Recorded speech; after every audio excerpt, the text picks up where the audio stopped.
चलो brown algae लिखो, है ना। अब ब्राउन एल्गी स्टार्ट करते हैं, देखो। तो अच्छा, रेड एल्गी का मैंने एग्जांपल बताया था ना आपको, क्या भाई?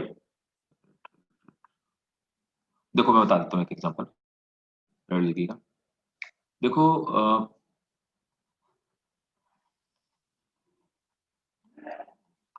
एक रेड एल्गी का एक रिप्रेजेंटेटिव कह सकते हैं, हालांकि इसमें कई सारे रिप्रेजेंटेटिव होते हैं। तो एक प्लांट होता है, ये इसका ऑलमोस्ट रिप्रेजेंटेटिव मेंबर है, सबसे पॉपुलर प्लांट यही है, पॉलीसाइफोनिया इसको बोलते हैं, पॉलीसाइफोनिया। अब देखो इनमें रूट, स्टेम, लीव्स ऐसा कोई स्ट्रक्चर तो होता नहीं है। तो पॉलीसाइफोनिया कुछ इस तरह का दिखने वाला प्लांट होता है ना। इनको हमने आपको बताया कि कैरोलाइन्स बोलते हैं, क्योंकि इनके ऊपर कैल्शियम कार्बोनेट इम्प्रेग्नेट हो जाता है ना। तो ये भी काफी बुशी जैसे प्लांट लगते हैं, आपको लगेगा नहीं कि ये कोई प्लांट का, आपको लगेगा कि कोई एंजियोस्पर्म ऐसा है जिसकी की पत्तियां गिर गई हैं, वैसा कुछ है। तो इस तरह की इसमें ब्रांचेस निकली हुई होती हैं, है ना। और फिर इसमें इस तरह से सब ब्रांचेस निकली हुई होती हैं,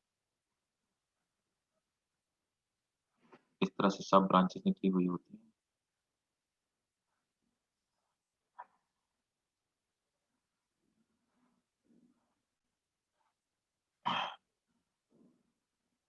इस तरह से सब ब्रांचेस निकली हुई होती है ना। This is Polysiphonia. आप इसका डायग्राम बना लीजिए। और बाकी कुछ नहीं, ये इसको जो ऊपर की लीव्स होती हैं इनको हम फ्रॉन्ट्स कहते हैं। तो रेड एल्गी है एक तरह का है। और ये जहां से चिपका होता है, कोई सा भी एल्गी जहां से चिपका होता है, इसको हम लोग कहते हैं सबस्ट्रेटम।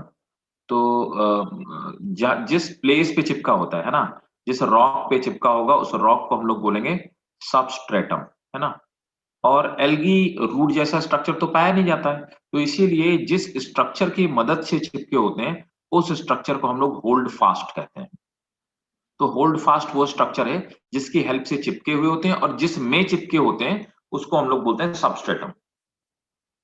और ये जो इसकी ब्रांचेज हैं, तो नहीं कह सकते, तो इन ब्रांचेस को हम लोग बोलते हैं ट्राइकोब्लास्ट, ट्राइकोब्लास्ट बोलते हैं। तो ट्राइकोब्लास्ट बोलते हैं इन ब्रांचेस को।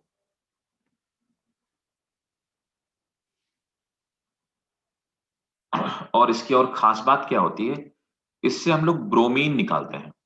ये याद रखना, ये इंपॉर्टेंट है, नीट का क्वेश्चन है। ब्रोमीन इज एक्सट्रैक्टेड, एक दो बार पूछा भी गया है। तो ब्रोमीन, हालांकि ये पूछा गया है कि किस एल्गी से हम लोग ब्रोमीन निकालते हैं, रेड एल्गी से ब्रोमीन हम लोग निकालते हैं, ठीक है।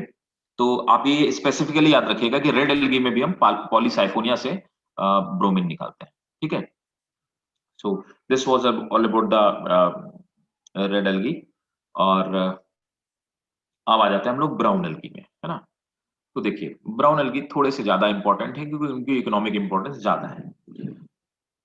ब्राउन एल्गी को हम लोग सीवीड बोलते हैं, जाइंट एल्गी होते हैं, बहुत बड़े साइज के एल्गी होते हैं, ठीक है। तो चलिए अब आ जाते हैं ब्राउन एल्गी में। अब देखो ब्राउन एल्गी की अगर हम बात करें तो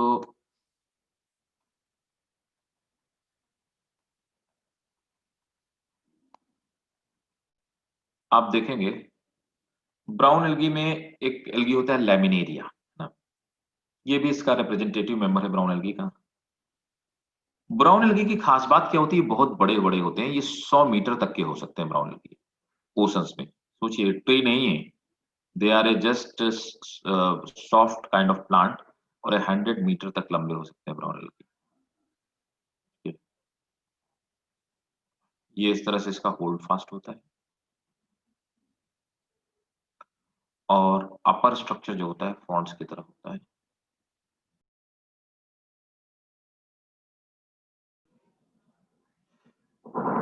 ये जो स्ट्रक्चर है, दिस इज लैमिनेरिया।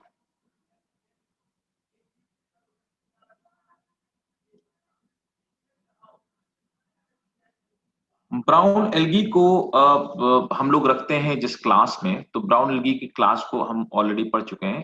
तो रेड एल्गी की क्लास को रोडोफाइटा बोलते हैं, ब्राउन एल्गी को हम लोग फियोफाइटा बोलते हैं।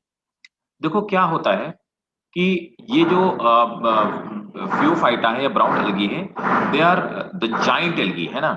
तो ये जाइंट एल्गी होते हैं, सबसे बड़े एल्गी यही होते हैं, ठीक है। इसीलिए इनको हम लोग केल्प कहते हैं, केल्प के नाम से जाने जाते हैं, they are popular with the name of kelp. और इनको हम सी वीड के नाम से जानते हैं। तो सी वीड, केल्प, ये जितने जाइंट एल्गी, ये they are all synonyms of brown algae. तो ब्राउन एल्गी को हम इन डिफरेंट डिफरेंट नामों से जानते हैं, ठीक है। अब देखो ब्राउन एल्गी की क्या खास बात होती है, नोट कर लीजिए, पहले डायग्राम नोट कर लीजिए, फिर मैं आपको लिखवाना स्टार्ट करता हूं। अच्छा, इसमें पाया क्या जाता है, इनमें पाए जाने वाले जो पिगमेंट होते हैं, है ना, यहीं पे लिखवाई देता हूँ। ब्राउन एल्गी की बात कर रहा हूँ, I am not talking specifically laminaria, मैं सिर्फ ब्राउन एल्गी, पूरी ब्राउन एल्गी की कॉमन बात कर रहे हैं हम लोग, ठीक है ना। लेमिनेरिया की तो ये बात हो गई, ये होल्ड फास्ट होता है लेमिनेरिया का, दिस इज होल्ड फास्ट, है ना। और ऊपर वाला ये जो स्ट्रक्चर होता है जो बाहर की लीफ जैसा दिखाई देता है, उसको हम लोग यहाँ पे फ्रॉन्ड कहते हैं, फ्रॉन्ड, इसके लिए हम लोग फ्रॉन्ड टर्म यूज करते हैं, राइट। अब देखो ये ब्राउन एल्गी में कौन कौन से पिगमेंट पाए जाते हैं। तो ब्राउन एल्गी में पाए जाने वाले पिगमेंट जो होते हैं, they are chlorophyll A, chlorophyll C, है ना, और fucoxanthin,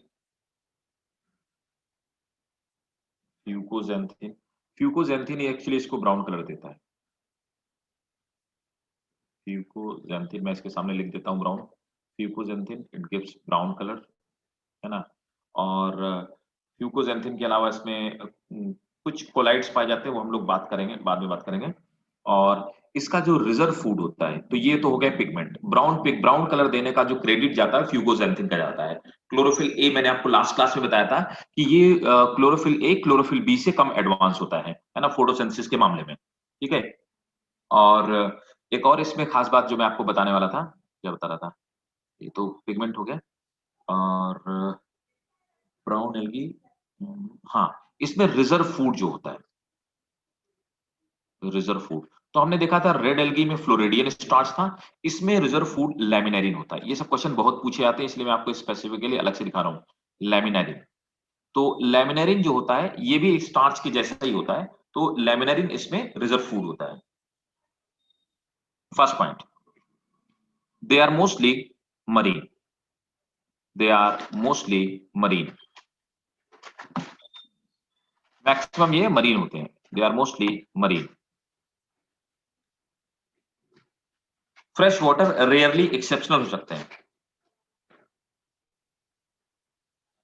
unicellular forms are absent, मतलब ये सब मल्टीसेलुलर होते हैं, इनमें यूनिसेलुलर फॉर्म नहीं पाए जाते, कोई भी ब्राउन एल्गी आपको यूनिसेलुलर नहीं मिलेगा, unicellular forms are absent. Next point, brown algae are the largest algae,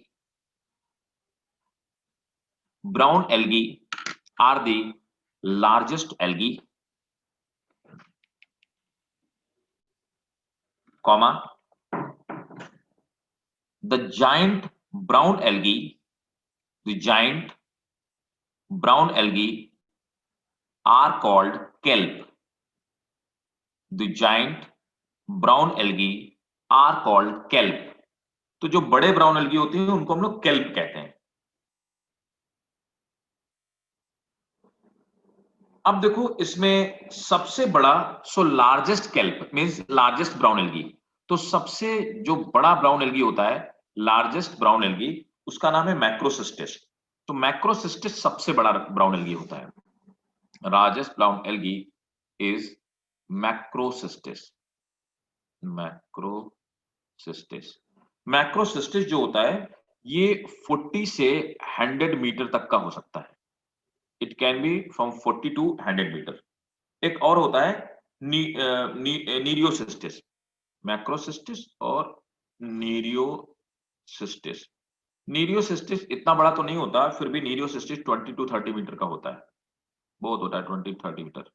20 to 30 metre का मतलब होता है 100 फीट, ठीक है, 20 से 30 मीटर का होता है, ठीक है। और ये बॉडी पार्ट 3 पार्ट में डिवाइड होता है, होल्ड फर्स्ट हो गया, फ्रंट हो गया, और इस पोर्शन को हम लोग स्टाइप कहते हैं, है ना, ये जो आपको स्टेम दिख रहा है ये स्टाइप है, ऊपर वाले हिस्से को जो लीव्स जैसे उसको फ्रॉन्ट कहते हैं, नीचे रूट जैसा जो दिखता है उसको होल्ड फास्ट कहते हैं। ठीक है। अच्छा, इसमें खास बात क्या, अब आप सोचिए, इनमें एक एल्गी में किसी भी तरह का मैकेनिकल टिश्यू नहीं पाया जाता भाई। ट्री ट्री ज्यादा नहीं होता, 20-20 फीट, 25-30 फीट के ट्री होते हैं, लेकिन ट्री, इतना बड़ा ट्री सीधे कैसे खड़ा रहता है? इतना बड़ा सीधे ट्री ऐसे खड़ा रहता है, उसमें मैकेनिकल टिश्यूज पाए जाते हैं, स्क्लेरन काइमा पाया जाता है ना, किसी में कोलेन काइमा पाए जाते हैं, और फाइबर्स पाए जाते हैं। तो ये मैकेनिकल टिश्यूज है, उनको स्ट्रेंथ देते हैं और इतने भारी पेड़ को सीधे खड़ा करके रखते हैं। लेकिन आखिर एल्गी, 100 मीटर का एल्गी सीधे पानी में कैसे रहता होगा, है ना? तो देखो, होता क्या है, इनमें छोटे छोटे एयर वेसाइकल्स पाए जाते हैं। ये एयर वेसाइकल्स क्या करते हैं कि ऊपर की तरफ बायोन्सी फोर्स लगाते हैं, जिसकी वजह से, बायोन्सी की वजह से, ये एल्गी जो होते हैं ये सीधे खड़े रह पाते हैं मरीन वाटर में। तो नोट करेंगे, the large form the large form of brown algae the large form of brown algae often possess often possess air vesicle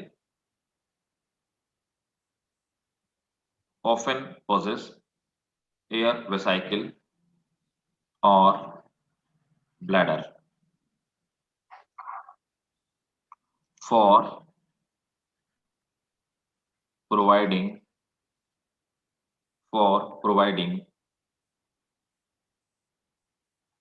buoyancy for providing buoyancy।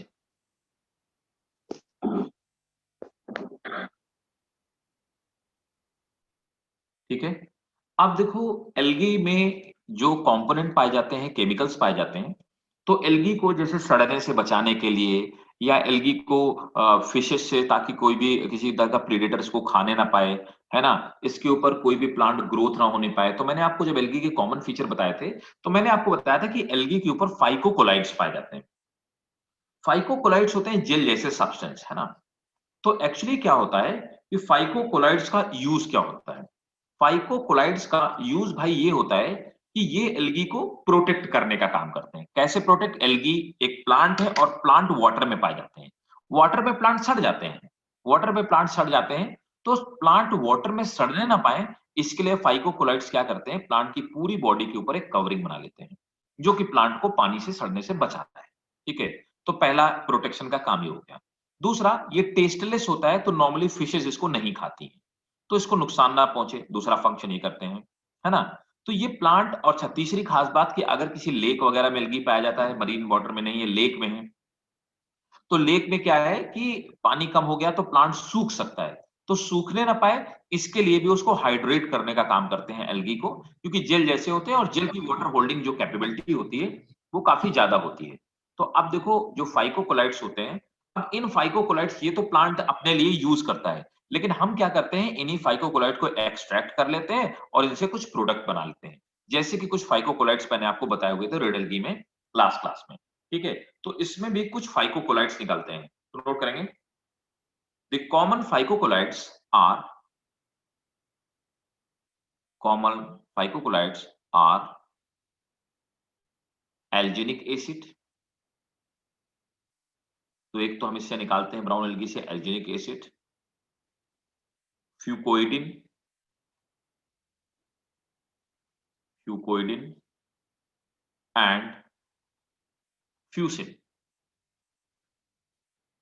फ्यूकोइडिन and fucin. The phycocolloid protect algae the phycocolite protect algae from desiccation desiccation adverse temperature desiccation adverse temperature adverse temperature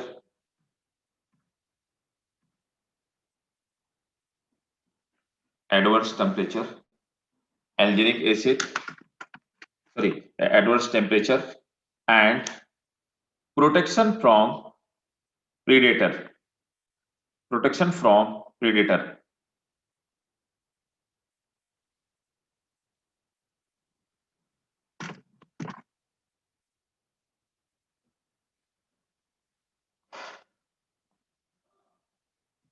Next,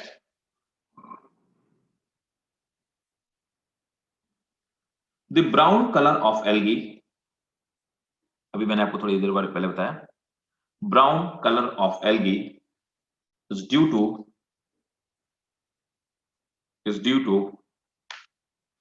fucoxanthin. The brown color of algae is due to fucoxanthin. ठीक है, next point. Asexual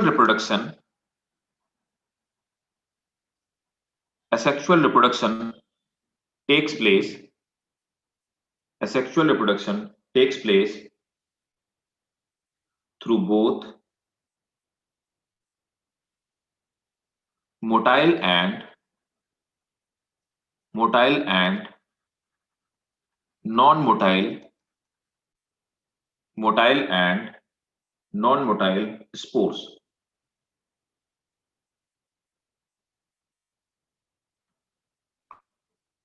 Comma. Motile spores are called zoospores. Motile spores are called zoospores. They have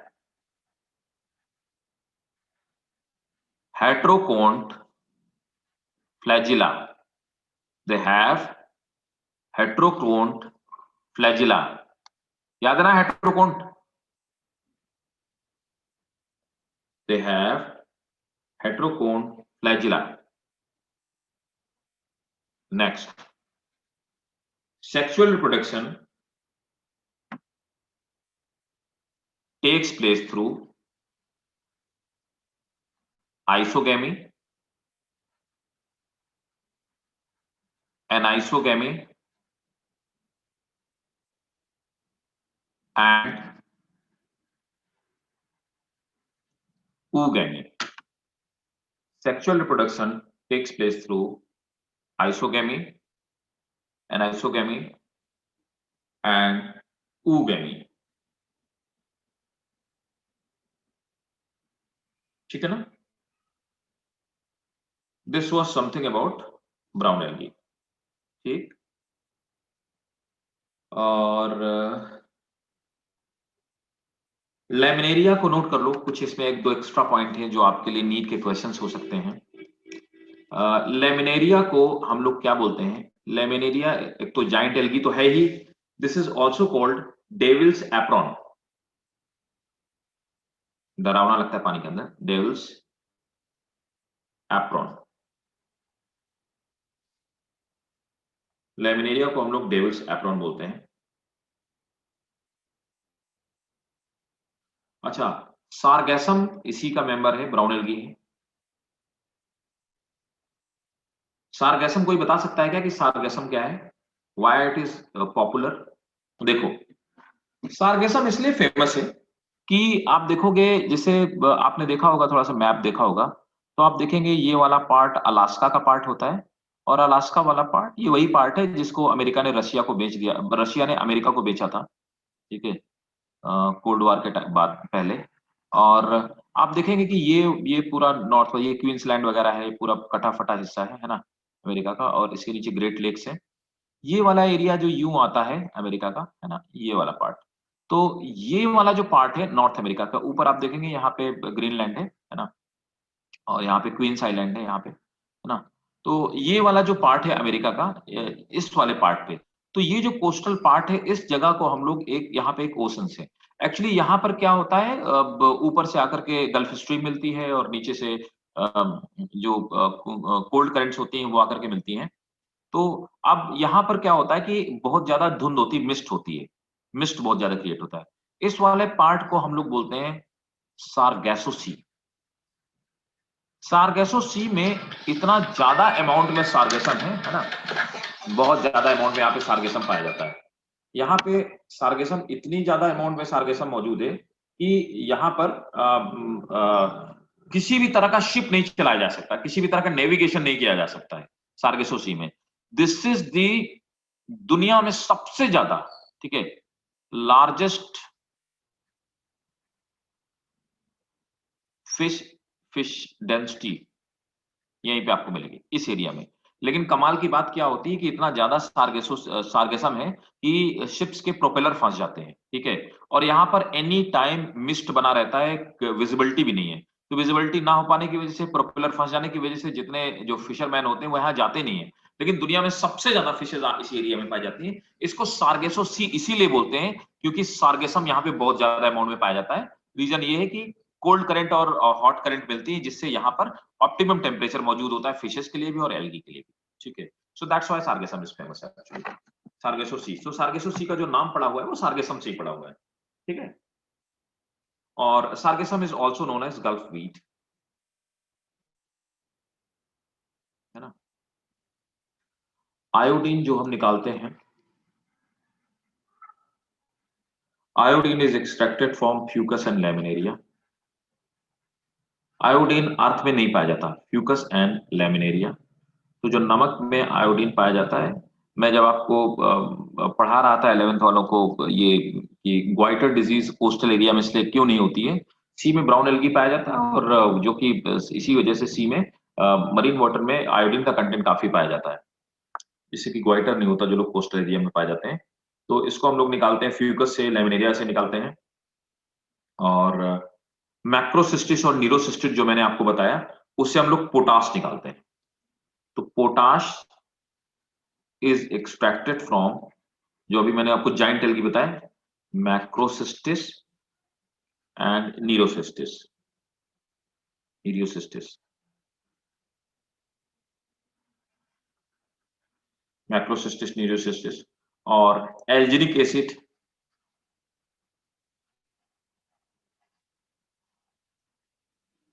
एल्जिनिक acid, इसको भी हम लोग निकालते हैं laminaria से, मैक्रोसिस्टिस से निकालते हैं, नीरोसिस्टिस से निकालते हैं और लेमिनेरिया से निकालते हैं,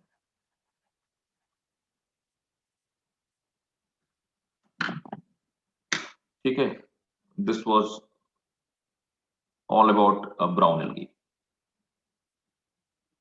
और वही एल्जिन भी लेमिनेरिया से ही निकालते हैं, लेमिनेरिया से डेविल्स ड्रॉप बोलते हैं और एल्जिन, एल्जिन। ओके चलिए, अब चलते हैं आगे ग्रीन एल्गी में। देखो, ग्रीन एल्गी यूनिसेलुलर भी हो सकता है और मल्टीसेलुलर भी हो सकता है।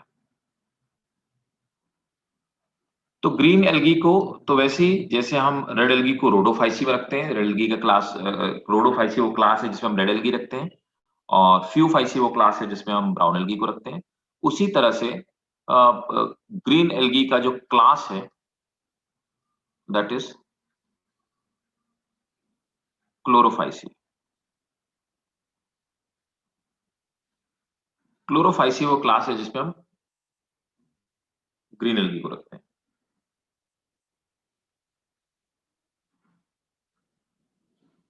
और क्लोरोफाइसी जो है ये अकेला क्लास है। तो सबसे आखिरी में देखो, हम जैसे जैसे पढ़ते जा रहे हैं ना, तो सबसे कम एडवांस कौन है? Red algae. उसके बाद कौन इवॉल्व हुए होंगे? Brown algae. फिर इसके बाद कौन आए होंगे? Green algae. तो जैसे जैसे हम प्लांट में आगे की तरफ बढ़ते जाएंगे वैसे वैसे एवोल्यूशन होता जाएगा। तो फिर उसके बाद हम आएंगे इसमें आपके ब्रायोफाइट्स में। तो ब्रायोफाइट्स में भी आप देखोगे कि पहले हेपेटिकोप्सिडा, फिर उसके बाद आते हैं एंथोसेरोप्सिडा, फिर उसके बाद मॉसेस आते हैं। मॉसेस ज्यादा एडवांस है, सबसे ज्यादा एडवांस है। तो हम जो पढ़ते जा रहे हैं, हम जो सिलेबस भी हमारा होता है वो भी एवोल्यूशनरी उसमें होता है, क्योंकि क्लासिफिकेशन हम बोलते हैं एवोल्यूशनरी ट्रेंड में ही हम लिखते हैं, ठीक है। तो हम इसको पढ़ते भी ऐसे एवोल्यूशन में। तो सबसे ज्यादा एडवांस है ग्रीन एल्गी। ग्रीन एल्गी क्यों ज्यादा एडवांस है? The reason behind it, it have chlorophyll B, ठीक है। तो पिगमेंट जो इसमें पाए जाते हैं, pigment, it have chlorophyll A and chlorophyll B. It have chlorophyll A, note करेंगे, and chlorophyll B as a photosynthetic pigment, note करेंगे। अच्छा, इनकी क्या खास बात है, ये सभी जगह पाए जाते हैं। तो मतलब वाटर से निकल के लाइफ, प्लांट की लाइफ, वाटर से निकल करके प्लांट लाइफ अर्थ पे आ गई, लैंड पे आ गई। So they are found in all type of habitat. They are found in all type of habitat.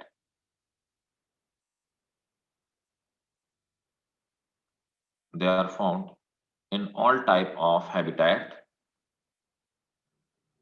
Next point, इसी में लिख लो चाहे, only 10% of, only 10% of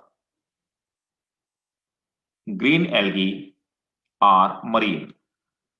Only 10% of green algae are marine.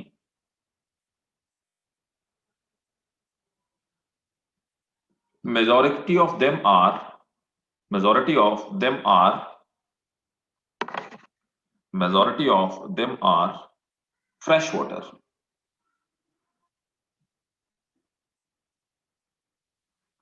तो मैक्सिमम ये fresh water होते हैं। आपको हमको जितने एल्गी दिखाई देते हैं, या यूं कहें कि लेक्स वगैरह में आप देखते हो जिसको आप काई कहते हैं, जो काई वगैरह जम जाती है, they all are kind of green algae and they are mainly fresh water green algae, है ना।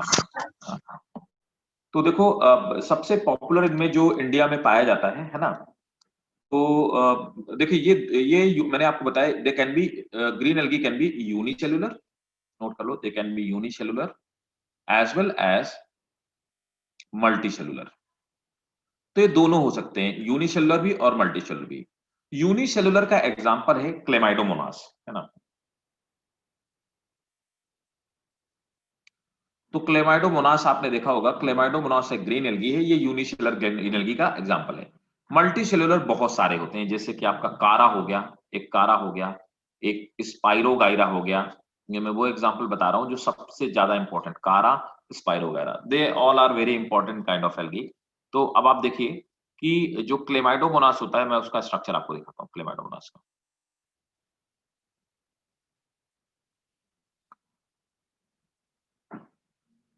देखिए सेलुलर स्ट्रक्चर जो क्लेमाइडोमोनास का है वो ये है। तो क्लेमाइडोमोनास एक इस तरह का ग्रीन एल्गी होता है, देखेंगे आप इसमें ये देखिए, यहां पर ये है क्लोरोप्लास्ट, है ना। तो मैं यहीं पे लिखता जाता हूं, अलग से नहीं लिखूंगा, ठीक है। इसकी खास बात ग्रीन एल्गी की क्या होती है कि ग्रीन एल्गी में क्लोरोप्लास्ट का जो शेप होता है वो अलग अलग होता है ना। तो क्लोरोप्लास्ट आप इसमें देख पा रहे हैं, ये कप के शेप का दिख रहा है। तो इसमें क्लेमाइडोमोनास में कप शेप्ड क्लोरोप्लास्ट पाया जाता है, कप शेप्ड। पूछा जाता है कई सारा, आप क्वेश्चन नीट में देखेंगे कि किसमें कौन कौन सा क्लोरोप्लास्ट का शेप पाया जाता है। तो मैं अभी वो लिख दूंगा, इसके बाद आपको लिखवा दूंगा कि किस ग्रीन, क्योंकि हर ग्रीन एल्गी में क्लोरोप्लास्ट का जो शेप होता है वो मैक्सिमम में अलग अलग होता है, तो इसलिए इसका शेप बहुत पूछा जाता है। दूसरा आप देख पा रहे होंगे, ये है फ्लैजिला,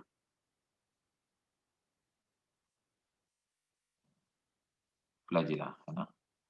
और ये फ्लैजिला जहां से निकल रहा है ना, ये वाला पार्ट आप देखेंगे, ये वाला पार्ट, इसको हम लोग बोलते हैं बेसल बॉडी, है ना। तो बेसल बॉडी या इन्हीं को बोलते हैं, ठीक है। एक और टर्म इसके लिए यूज करते हैं, क्या कहते हैं, बेसल ग्रेन्यूल। तो फ्लैजिला कहां से ओरिजिनेट होते हैं, बेसल बॉडी से ओरिजिनेट होते हैं, बेसल ग्रेन्यूल से ओरिजिनेट होते हैं, और या फिर इसी को एक चीज और कहते हैं, कौन बताएगा, कुछ बताएगा। ब्लेफेरोप्लास्ट। वेरी गुड, बहुत बढ़िया, शाबाश। ब्लिफेरोप्लास्ट बोलते हैं,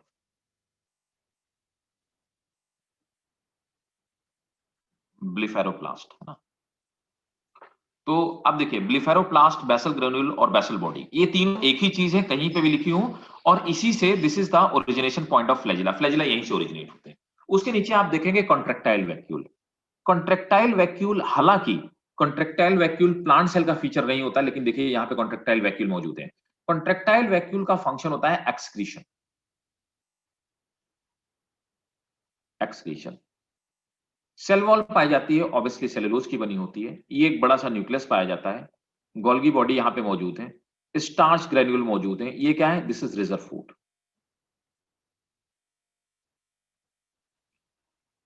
लेकिन देखिए यहां पर पायरेनॉइड, सभी एल्गी में एक बॉडी होती है, उस स्ट्रक्चर को हम पायरेनॉइड बोलते हैं। पायरेनॉइड वो स्ट्रक्चर है जो फूड को रिजर्व करने का काम करती है, ठीक है। तो इसको हम बोलते हैं रिजर्व फूड बॉडी, है ना।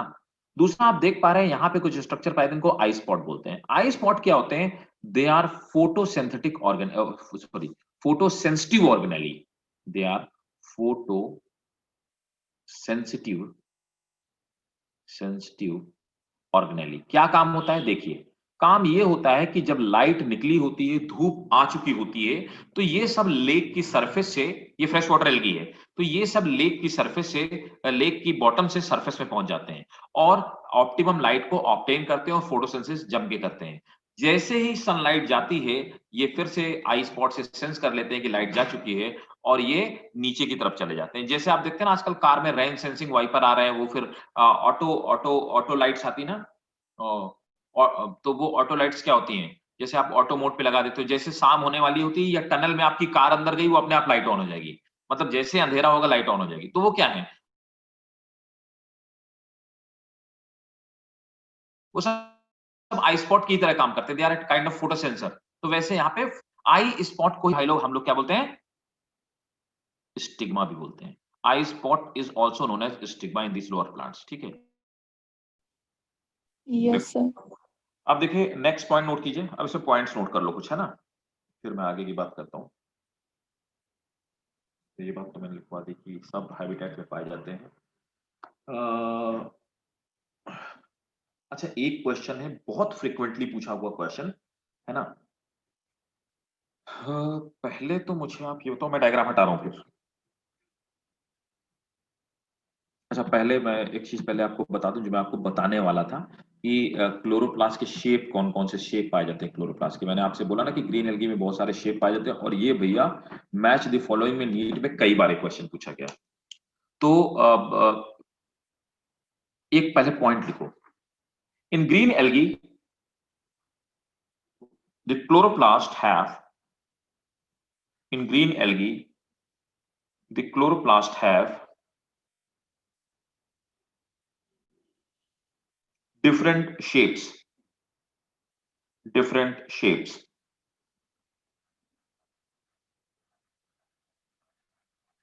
क्लेमाइडोमोनास में पाया जाता है कप शेप क्लोरोप्लास्ट। तो ये हो गया क्लोमाइडोमोनास और उसमें इस तरह से कप के शेप का क्लोरोप्लास्ट पाया जाता है। ठीक है। इसके बाद आते हैं यूलोथ्रिक्स में।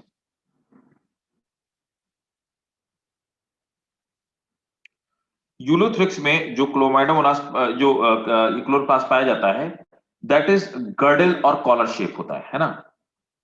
तो कॉलर और गर्डल शेप होता है। ये क्या होता है? कॉलर और गर्डल शेप मतलब ये होता है इस तरह से, हॉर्स शू शेप का, है ना। इसमें न्यूक्लियस, ये पैरानोइड्स हो गई और इस तरह का पाया जाता है। तो कॉलर और गर्डल शेप पाया जाता है।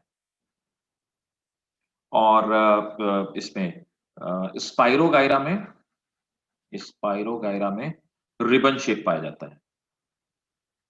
ठीक है। और स्पाइरोगायरा हो गया, रिबन शेप हो गया। हाँ, कारा में स्टार शेप पाया जाता है, स्टार शेप। ठीक है, दैट्स इट। ये चारों अब याद रखना, है ना। हालांकि सभी ग्रीन एल्गी में अलग अलग पाया था। ये मेन एग्जांपल है। चलो नोट करो। हाँ, तो अब मैं बताने वाला था कि एक एल्गी हो, ग्रीन एल्गी होता है, उस ग्रीन एल्गी का नाम है जू क्लोरेला। जू क्लोरेला। तो जू क्लोरेला जो ग्रीन एल्गी है, ये स्पॉन्जेस के साथ में, है ना, स्पॉन्जेस के ऊपर चिपका हुआ, अंदर चिपका हुआ होता है। तो अंदर की तरफ स्पॉन्जेस की चिपका होता है। तो जू क्लोरेला का स्पॉन्जेस के साथ में सिम्बायोटिक रिलेशनशिप है। दोनों एक दूसरे की मदद करते हैं, सिम्बायोटिक रिलेशनशिप। ये क्वेश्चन नीट में कई बार पूछा गया। क्या सिम्बायोटिक? जू क्लोरेला इसको देता है ऑक्सीजन, है ना, और बाकी जो ये sorry CO2 not oxygen, CO, sorry, oxygen ही देता है क्योंकि फोटोसिंथेसिस करता है तो जू क्लोरेला इसको देता है ऑक्सीजन, और बदले में जो स्पॉन्जेस होते हैं ये इसको क्या प्रोवाइड कराते हैं, कार्बन डाइऑक्साइड और एक्सक्रीटरी मटेरियल और protection.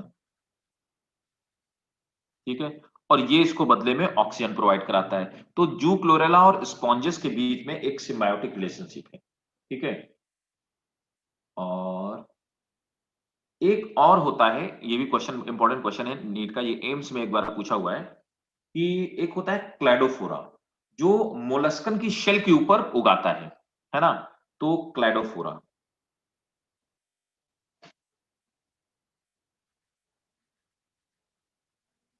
Cladophora it grows on molluscan shell, लेकिन यहां पे सिम्बायोटिक रिलेशनशिप नहीं, सिर्फ ग्रो करता है मोलस्का की सेल के ऊपर। ठीक है,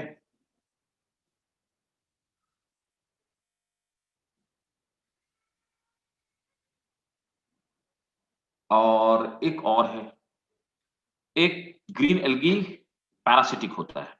ठीक है, कई बार ये क्वेश्चन बहुत तरह से पूछा था, रस्ट ऑफ टी और कॉफी, बता सकते हो किस एल्गी से होता है, रस्ट ऑफ टी और कॉफी। कई बार ये एल्गी, ये ऐसे क्वेश्चन पूछा जाता है, takes place through a parasitic algae, rust of coffee or tea takes place through parasitic algae that is called Cephalurus, Cephalurus, Cephalurus। कई बार तो क्वेश्चन पूछा जाता है which of the following is parasitic algae, या ये पूछा जाता है कि विच इज द पैरासिटिक क्या बोलते हैं, ग्रीन एल्गी, है ना, और या फिर रस्ट ऑफ टी किससे होता है, रस्ट ऑफ कॉफी क्या होता है। तो इस तरह से कई तरह से क्वेश्चन आता है, तो नोट करेंगे, इसी में नोट कर लो। It reduces the yield of coffee pepper, coffee pepper and and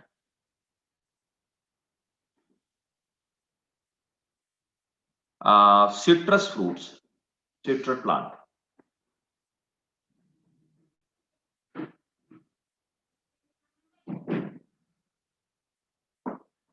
next point,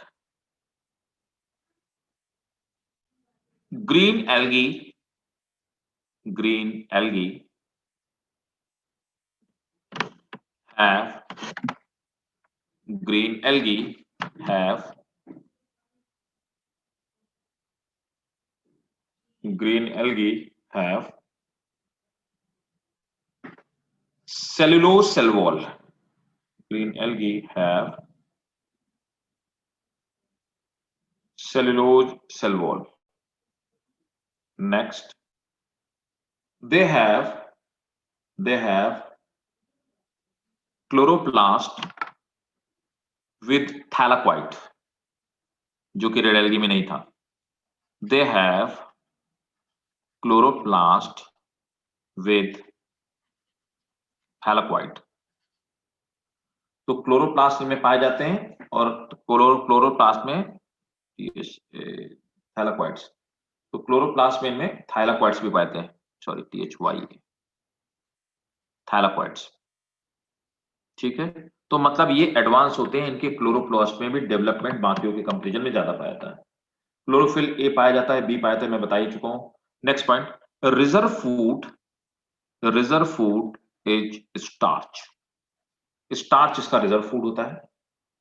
next, I spot, I spot is present in chloroplast। Next point, asexual reproduction takes place, asexual reproduction takes place through, asexual reproduction takes place through mytospore or meiospore। Asexual reproduction takes place through mytospore or meiospore। Sexual reproduction is oogamous.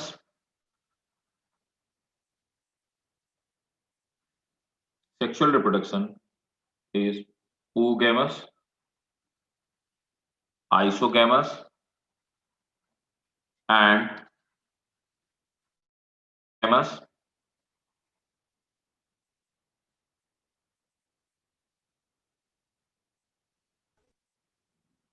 ठीक है, अब देखो ये तो मैंने आपको बता दिया कि यूनिसेलुलर हमने एक एल्गी देखा। अब एक मल्टी सेलुलर एल्गी है कारा। तो कारा बहुत इंपॉर्टेंट है। कारा एक तरह का ग्रीन एल्गी है और इसके चारों तरफ कैल्शियम कार्बोनेट इम्प्रेग्नेट हो जाता है ना।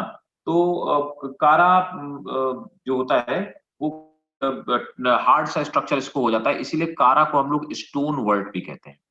तो chara is also known as stonewort. तो स्टोन वर्ट बोलने के पीछे रीजन क्या होता है कि कारा के चारों तरफ कैल्शियम कार्बोनेट का इम्प्रेग्नेशन हो जाता है ना। तो कारा यूज कैसे होता है? It is food for many fishes and animals, food for aquatic animal, ये यूं लिख लो, एक्वेटिक एनिमल की तरह के लिए फूड की तरह काम करता है कारा, ठीक है ना। और ये थोड़ा थोड़ा प्लांट के जैसा दिखता है, लेकिन कारा की सबसे बड़ी पिक्यूलिटी है इसका, it have the most complex और यूं कह सकते हैं एडवांस सेक्स ऑर्गन। तो सभी एल्गी में कारा का जो ये होता है सेक्स ऑर्गन होता है, तो वो सेक्स ऑर्गन इसके सबसे ज्यादा ग्रीन एल्गी में एडवांस है। तो कारा का मैं सेक्स ऑर्गन्स आपको दिखाता हूं, आप उसको नोट कर लीजिए। Most probably it should be with me. देखो यहां पर आप देख पा रहे होंगे कि ये कारा का स्ट्रक्चर है। बॉडी वही गैमेटोफाइट बॉडी है ना। कारा में यहां पर आप देख पा रहे हैं कुछ नोड्स और इंटर नोड्स पाए जाते हैं। तो ये जो बीच बीच में पाए जा रहे हैं दे आर कॉल्ड नोड्स, है ना। इन नोड से लीफलेट जैसे स्ट्रक्चर यहाँ पे निकले हुए होते हैं, ठीक है। तो ये नोड हो गए और ये जो दो नोड के बीच का पार्ट है इसको अपन बोलते हैं इंटरनोड।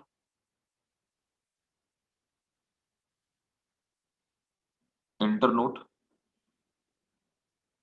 और ये ब्रांचलेट्स हो गई, इनको हम ब्रांचलेट्स बोलते हैं।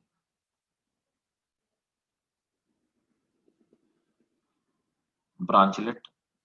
अब यहां पर ये oogonia है। oogonia इसमें एग होता है ना। और ये नीचे वाला एंथ्रीडियम है, इसमें स्पर्म, इसमें ये स्पर्म प्रोड्यूस करने का काम करता है, ठीक है। ये जो एंथ्रीडियम है इसको हम ग्लोब्यूल कहते हैं। This antheridium is called globule. और जो oogonia, सिर्फ आप ये एंथ्रीडियम और oogonia इसका बना लो, नोड इंटरनोड एंथ्रीडियम और oogonia, ये इतना वाला स्ट्रक्चर सिर्फ आप बना लो, ठीक है ना। और ये जो फीमेल स्ट्रक्चर है इसको हम न्यूक्यूल बोलते हैं। न्यूक्यूल, ठीक है, इसे न्यूक्यूल बोलते हैं। और आप देख पा रहे होंगे इसमें इस तरह से इस तरह से, ये इस तरह से इसमें स्ट्रक्चर्स बने होते हैं। थोड़ा सा कम इसमें सही से दिखाई दे रहे हैं, है ना। ये इस तरह का स्ट्रक्चर होता है न्यूक्लियर और इसके अंदर oogonia पाता है, ठीक है। One more thing, can somebody tell me Volvox की कॉलोनी को क्या कहते हैं? Sir coenobium. Very good. और कितने सिनोबियम में कितने हो सकते हैं, कितने वॉल्वॉक्स हो सकते हैं एक साथ? 500। ये स्ट्रक्चर है, ये वॉल्वॉक्स का। ये वॉल्वॉक्स एक क्लेमाइडोमोनास की तरह ही दिखता है, लेकिन बहुत छोटा होता है उसके कंपैरिजन में। तो ये क्या करते हैं कि ये आपस में एक जेल जैसे सब्सटेंस के अंदर बंद होते हैं। ये इनकी कॉलोनी है।